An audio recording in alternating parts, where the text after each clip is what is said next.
Bineensi gurraachi kun maal ta'ettan sa? Gurraachi shirkiin kun maal ta'ettan? Uffata gubate moo isaa gubate? Aboo silaa uffanni hafee inni gubate. Oromoon nama kanaaf akkota gurraacha kana gubuu qabaa of keessaa. Nuu miti Oromoo miti tun. Amma duratti Joordaan kana sharmuuxxee araba jalaa hattee birri qabeenya araba daaba araba jalaa fa'attee Dubaay dhiitee tigistii alaa jaarsaatti. Abaarsa tigistii ta'e. Tigistii jechuun miskiin. Tigistii jechuun rifeensa dhabde malee intalaaqaati. Qulqullittiidha. Kanaafuu cubbuu tigistii irratti hojjetteetu isii gubee jechuudha. Uffata jalaa gube. Cubbuun tigistii himmatti xiqqaate asitti. Uffata osoo hin taane sila eessummaan gubattee tungoondareen Oromoo miti silmaayyuu. Eessaa dhuftee tun Oromoon akkana iseerti. Nuti diimtuu dhanneeti laalaa turre kun booqoo bineensa ajaa'ibaa kanaa dhufe gaafa Dubaay dheetu jechuun nuti.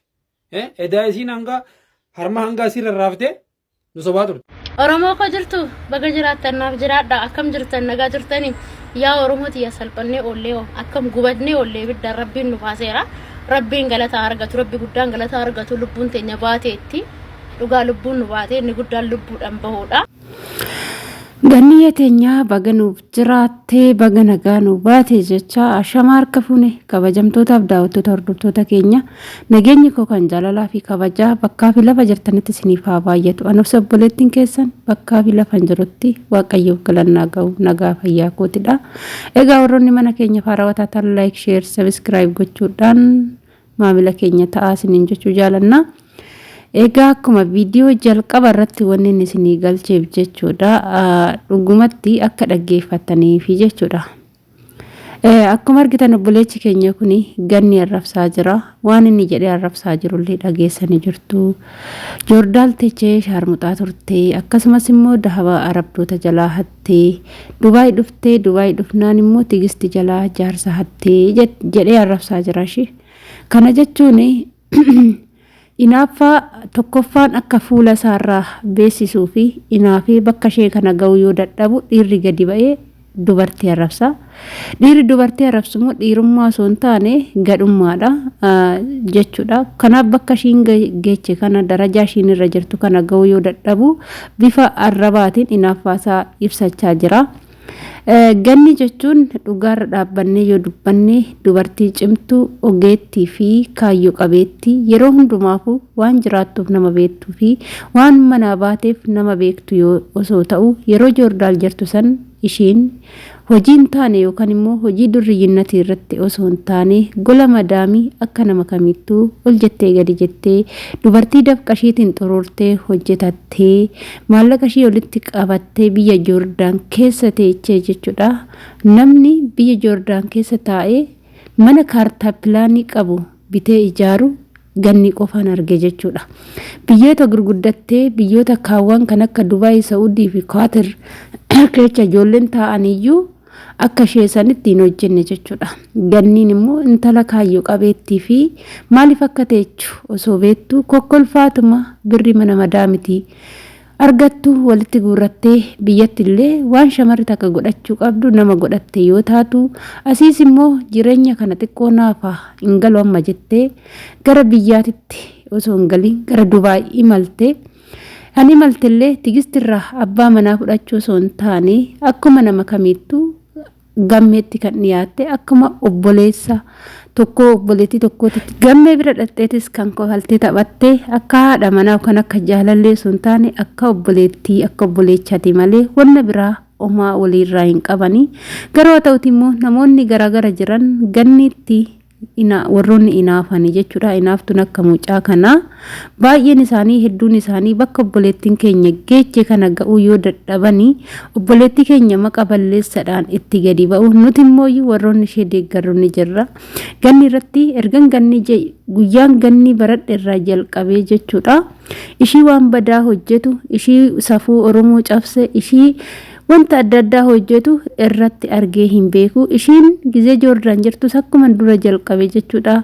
Hojii ishee hojjetachuu akkasumas immoo shamaroota yamadaam qimamoochee kan mana madaamitti karatti hin baan dhabanii rakkoo ciccimaa keessa jiran ijoollee hedduu rakkoo keessaa baastee sagalee taate fi har'as Dubaay deemnan immoo hojii isheetis jalqabdee hojii isheetis hojjetachaa akkasumas immoo sagalee namootaa ta'aa ijoolleedhaa ta'aa akkasumas warroota hojii dhaban hojii galchaa kan jirtuu fi hojii adda addaa karaalee adda addaatiin kan kan hojjechaa jirtu yoo ta'u ishiin immoo ijji hamtuun argee suuqiin ishee kunis jalaa yoo gubatu garuu waaqayyoof galannaa qabu kan gubate uffata kan gubate qabeenya immoo ilmi namaatu hojjetee fida malee qabeenyi hojjetee nama hin fidu hunda caala dubumbusheen keenya kun nagaadhaan nu ba'uu caala wanti nu gammachiise hin jiru osuma murtuu nuti horra jedha oromooni osuma warri isheetti inaafanu ishiin ammallee bakka kufte ni kaati ilmi namaa jireenya isaa keessatti qormaata ni dhabu qoramuu waanuma jiru osoo ta'u qoramanii immoo bakka qoraman sanii yoo ka'e ilmi namaa nama ta'uu danda'a jechuudha.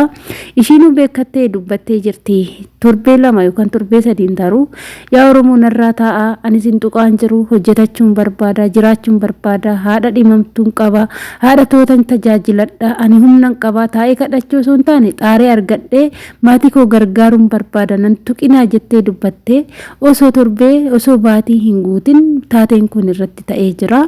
Taateen kun immoo akkamitti ta'ee jedhanii yoo xiinxalanii ilaalanii yaa gisee tokko wantuma nama mudatu ta'ee warroonni isheetti inaafan immoo gammachuu ta'eef jira bakka gammaddan siniin jenna isheen immoo ammas bakka kanaanii kaati ni dhaabbatti ni deebiti ammas immoo kan duraa caala ni argitu jechuudha kufte jettanii hin gammadinaadha asumarraa yaabboleessa koo tigistii walitti naquu yoo barbaadde tigistiin badoo maganni hin dubbanne gisee hundumaa qoosaadha akka qoosaa isheetti dubbatte malee waan badaa tokkollee hin dubbanne ammallee isaan walitti ni araaramu akka kalee caala kan kalee caalas walitti dhiyaachuu ni danda'u ati immoo kan jidduu isaanii seente waan hin taaneef jecha tirfii dubbatte karaatti akka haftu beeki namni inuma wallola namni wallole immoo inuma walitti araarama kan jidduu deemu lafatti hafa akkuma jedhu Oromoon jechuudha akkasii siniin jedha kanaafuu obboleetti keenya ganni hundi keenya fakkeenya godhannee abdii godhannee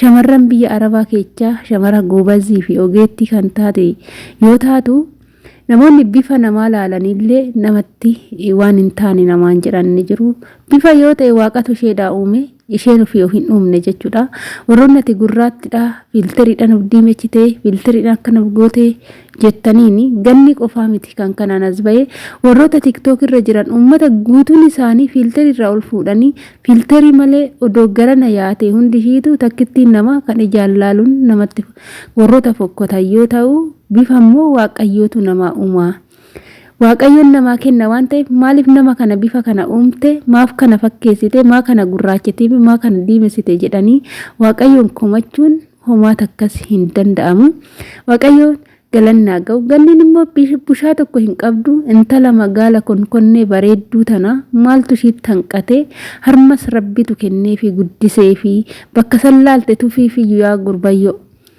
sinjenna maalifi bakka badooma namaati fi hammeenya namaa yaaduu osoo hin taane yeroo hundumaa osoo gaarummaa namaa yaadanii baay'ee bareedadha Oromoon yaada ijoolleen Oromoo baay'een tokko jechuudha yoo tokko guddate tokko immoo kuffisuuf kan mokkoruudha jechuudha ni kanan jedha kanaafi obboleetti teenya tana kuffistanii jirtu ni kaati ishiin bakka kana ammallee har'allee taanan borus taanan borummoo kaatee odoo torbee 2 torbee 3 guutin ishiin kaatee kan iddoo duraa caala dhaabbattu ni argitu kuftee kana taatee qabeenyi ishii gubatee barbadaa warri jettanii qabeenyi ishii hin gubanne hunda caala ishiin lubbuun ishii nagaadhaan hafuun ba'uun guddaadha jechuudha akkasiidha maaliif nama arrabsu inaafuun maaliif barbaachise dhugaa rabbii addunyaa kanarratti addunyaa tana irraa jiraatanii qabeenya addunyaa tanarraa nyaatanii namni fixee addunyaa kanarraa deemu hin jiru waan ta'eef jechuudha